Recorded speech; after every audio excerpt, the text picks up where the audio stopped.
বৈষ্ণব বলেছেন আগামী বছরের 15ই আগস্ট ভারতে প্রথম বুলেট ট্রেন মুম্বাই ও আহমেদাবাদের মধ্যে চলবে। গুয়াহাটি ও হাওড়ার মধ্যে দেশের প্রথম বন্দে ভারত স্লিপার ট্রেনের ঘোষণা। প্রধানমন্ত্রী নরেন্দ্র মোদী আগামীকাল নতুন দিল্লিতে ভগবান বুদ্ধের পবিত্র পিপড়াবা স্মারকের আন্তর্জাতিক প্রদর্শনীর উদ্বোধন করবেন। 2026-এর সাধারণতন্ত্র দিবসের কুচকাওয়াজে ভারতীয় সেনাবাহিনীর বন্যপ্রাণ বিভাগ অংশ নেবে। ইংরেজি নতুন বছরের প্রাক্কালে সুইজারল্যান্ডে স্কি রিসর্ট অগ্নিকাণ্ডে কমপক্ষে 40 জন প্রাণ হারিয়েছেন, আহত অন্তত 115। অর্থনৈতিক অবস্থার অবনতি নিয়ে ইরান জুড়ে বিক্ষোভ হিংসাত্মক আকার নিয়েছে। আসছে বিস্তারিত খবরে। রেলমন্ত্রী অশ্বিনী বৈষ্ণব বলেছেন প্রত্যাশা মতো 2025 সালের 15ই আগস্ট ভারতে সম্ভবত প্রথম বুলেট ট্রেন পরিষেবা চালু হবে। নতুন দিল্লিতে গতকাল সংবাদ মাধ্যমের সঙ্গে কথা বলার সময় তিনি জানান ভারতের প্রথম বুলেট ট্রেন প্রকল্পের কাজ চলছে মুম্বাই ও আহমেদাবাদের মধ্যে। তিনি জানান প্রথম পর্যায়ে বুলেট ট্রেন চলবে সুরাট থেকে বিলিমোড়া পর্যন্ত, পরবর্তী পর্যায়ে তা সুরাট থেকে ভাপি পর্যন্ত চলবে। बुलेट का पहला सेक्शन है सूरत से बिलीमोरा ओपन होगा, उसके बाद में वापी से सूरत ओपन होगा, उसके बाद में वापी से अहमदाबाद ओपन होगा और उसके बाद में ठाणे से अहमदाबाद ओपन होगा, फिर मुंबई से अहमदाबाद। तीन टेक्नोलॉजी जो सबसे इम्पोर्टेंट होती है, सस्पेंशन वाली बोगी की टेक्नोलॉजी, प्रपल्शन की टेक्नोलॉजी और व्हीकल कंट्रोल की टेक्नोलॉजी, ये तीनों का डिजाइन पूरा बना है। দেশের প্রথম বন্দে ভারত স্লিপার ট্রেন গুয়াহাটি ও হাওড়ার মধ্যে চলবে। রেলমন্ত্রী অশ্বিনী বৈষ্ণব গতকাল কথা জানিয়েছেন। এর জন্য সমস্ত পরীক্ষা নিরীক্ষা ও সার্টিফিকেশন সফলভাবে সম্পন্ন হয়েছে বলেও জানান তিনি। প্রধানমন্ত্রী নরেন্দ্র মোদী চলতি মাসেই ট্রেনটির উদ্বোধন করবেন। माननीय प्रधानमंत्री श्री नरेंद्र मोदी जी आगामी कुछ ही दिनों में इस रूट पर पहली वंदे भारत स्लीपर को इनॉग्रेट करेंगे, फ्लैग ऑफ करेंगे। ये रेलवे के लिए और देश के लिए और हमारे यात्रियों के लिए एक बहुत ही बड़ा माइलस्टोन है। 16 কোচের এই রেকটিতে মোট 823 জন যাত্রী বহন ক্ষমতা রয়েছে, যার মধ্যে কুশনযুক্ত বার্থ, ভ্রমণ আরামের জন্য আধুনিক সাসপেনশন, শব্দ কমানোর ব্যবস্থা, ভেস্টিবিউল সহ স্বয়ংক্রিয় দরজা এবং আধুনিক যাত্রী তথ্য ব্যবস্থা রয়েছে। নতুন বছরে দাঁড়িয়ে ফিরে তাকালে দেখা যায় বর্তমান কেন্দ্রীয় সরকার উন্নত ভারত গড়ে তুলতে নিয়েছে বহু পদক্ষেপ, যার মধ্যে দেশের রেল যোগাযোগ ব্যবস্থা অন্যতম। একটি প্রতিবেদন। উন্নত ভারত গড়ে তোলার লক্ষ্যে দেশের পরিবহন ব্যবস্থায় এসেছে উল্লেখযোগ্য পরিবর্তন। রেল যোগাযোগ ব্যবস্থায় এসেছে বিপ্লব। চালু হয়েছে বন্দে ভারতের মতো দ্রুতগামী ট্রেন, যা যোগাযোগ ব্যবস্থার এক উল্লেখযোগ্য পদক্ষেপ। কলকাতার বাসিন্দা রৌরকেল্লা এনআইটির পড়ুয়া শ্রীজয়ী সেন শর্মা জানালেন বন্দে ভারত হওয়াতে তার কি উপকার হয়েছে। বন্দে ভারত হয়ে আমার স্পেশালি খুব হেল্প হয়েছে। আমার কলেজ রাউরকেলাতে, তাই হাওড়া রাউরকেলা বন্দে ভারতে অনেক তাড়াতাড়ি পৌঁছে যাওয়া যায়। তাছাড়া অন্য সব ট্রেন মোস্টলি রাতের দিকে, তাই চাইলেও অনেক সময় একা যাওয়া যায় না। বন্দে ভারত হয়ে একা সেফলি ট্রাভেল করা যায় অ্যান্ড খুব ইজিলি লাস্ট মোমেন্ট অব্দি অ্যাভেলেবল টিকিটস পাওয়া যায়। আর তার উপর খাওয়া দাওয়া অ্যান্ড বাকি ফেসিলিটিসও খুবই ভালো, তাই ভীষণ কমফোর্টেবল ভাবেই পুরো রাস্তাটাও ট্রাভেল করা যায়।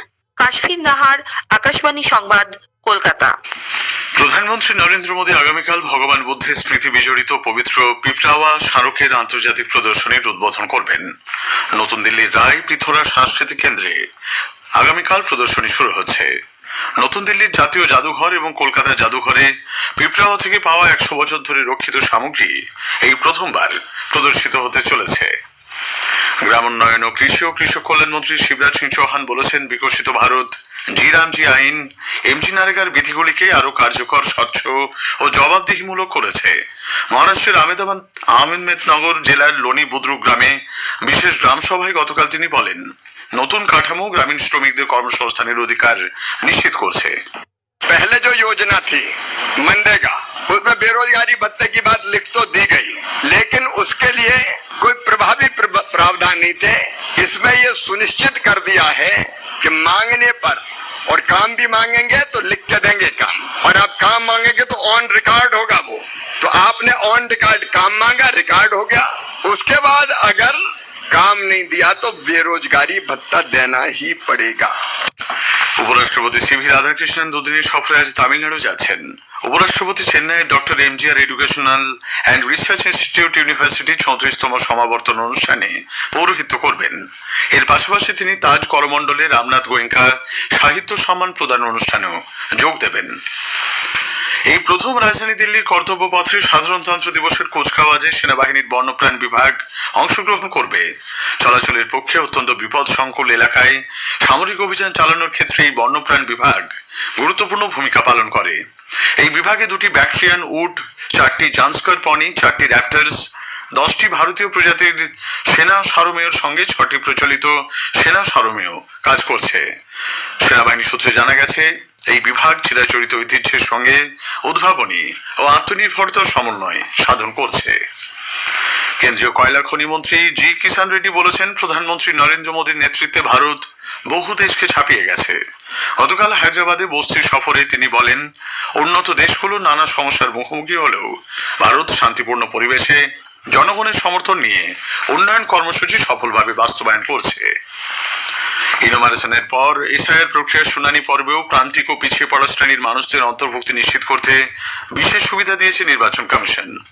যৌনকর্মী, বিশেষভাবে ঝুঁকিপূর্ণ আদিবাসী গোষ্ঠী বা পিভিটিজি, আশ্রমের আবাসিক ও একই ধরনের অবস্থায় থাকা ব্যক্তিদের শুনানি প্রক্রিয়ায় বাড়তি সহায়তা দেওয়ার কথা বলে গতকাল পশ্চিমবঙ্গের মুখ্য নির্বাচনী আধিকারিকের দপ্তর থেকে এক নির্দেশিকা জারি হয়েছে।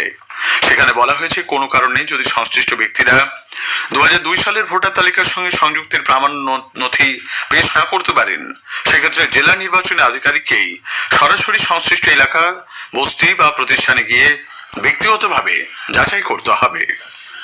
খবর শুনছেন আকাশবাণী থেকে।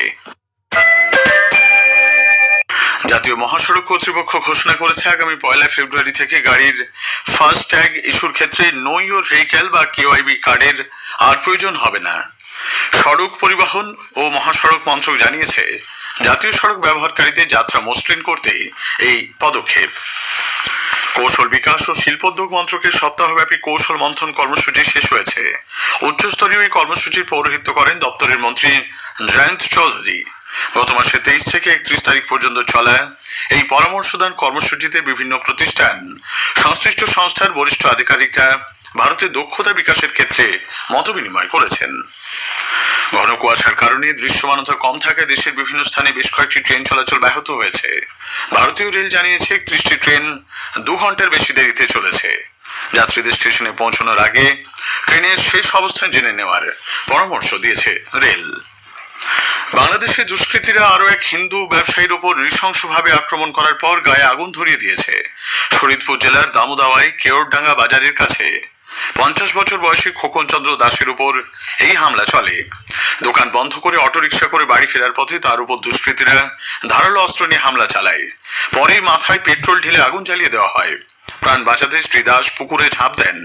চিকিৎসকরা জানিয়েছেন, তার মাথা, মুখ, হাত ও তলপেটে গভীর ক্ষত ও আগুনে ঝলসে দেওয়ার চিহ্ন রয়েছে।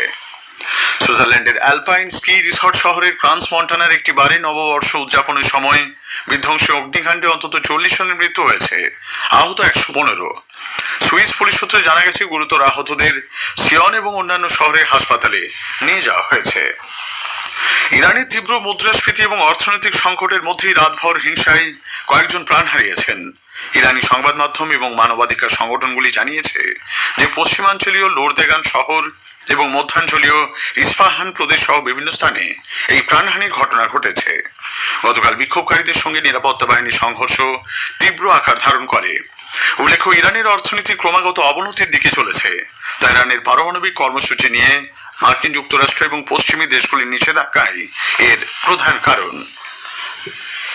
ইন্টারন্যাশনাল ফেডারেশন অব জার্নালিস্ট আইএফজে জানিয়েছে, 2025 সালে বিশ্বজুড়ে 128 জন সাংবাদিক ও গণমাধ্যম কর্মী নিহত হয়েছেন। বিগত বছরকে সাংবাদিকতার ক্ষেত্রে একটি ভয়াবহ বছর হিসেবে বর্ণনা করা হয়েছে। শেষ করার আগে খবরের বিশেষ কিছু অংশ আরও একবার। রেলমন্ত্রী অশ্বিনী বৈষ্ণব বলেছেন, আগামী বছরের 15ই আগস্ট ভারতে প্রথম বুলেট ট্রেন মুম্বাই ও আহমেদাবাদের মধ্যে চলবে। প্রধানমন্ত্রী আগামীকাল নতুন দিল্লিতে ভগবান বুদ্ধের পবিত্র পিপাওয়া স্মারকের আন্তর্জাতিক প্রদর্শনীর উদ্বোধন করবেন। খবর শেষ হল।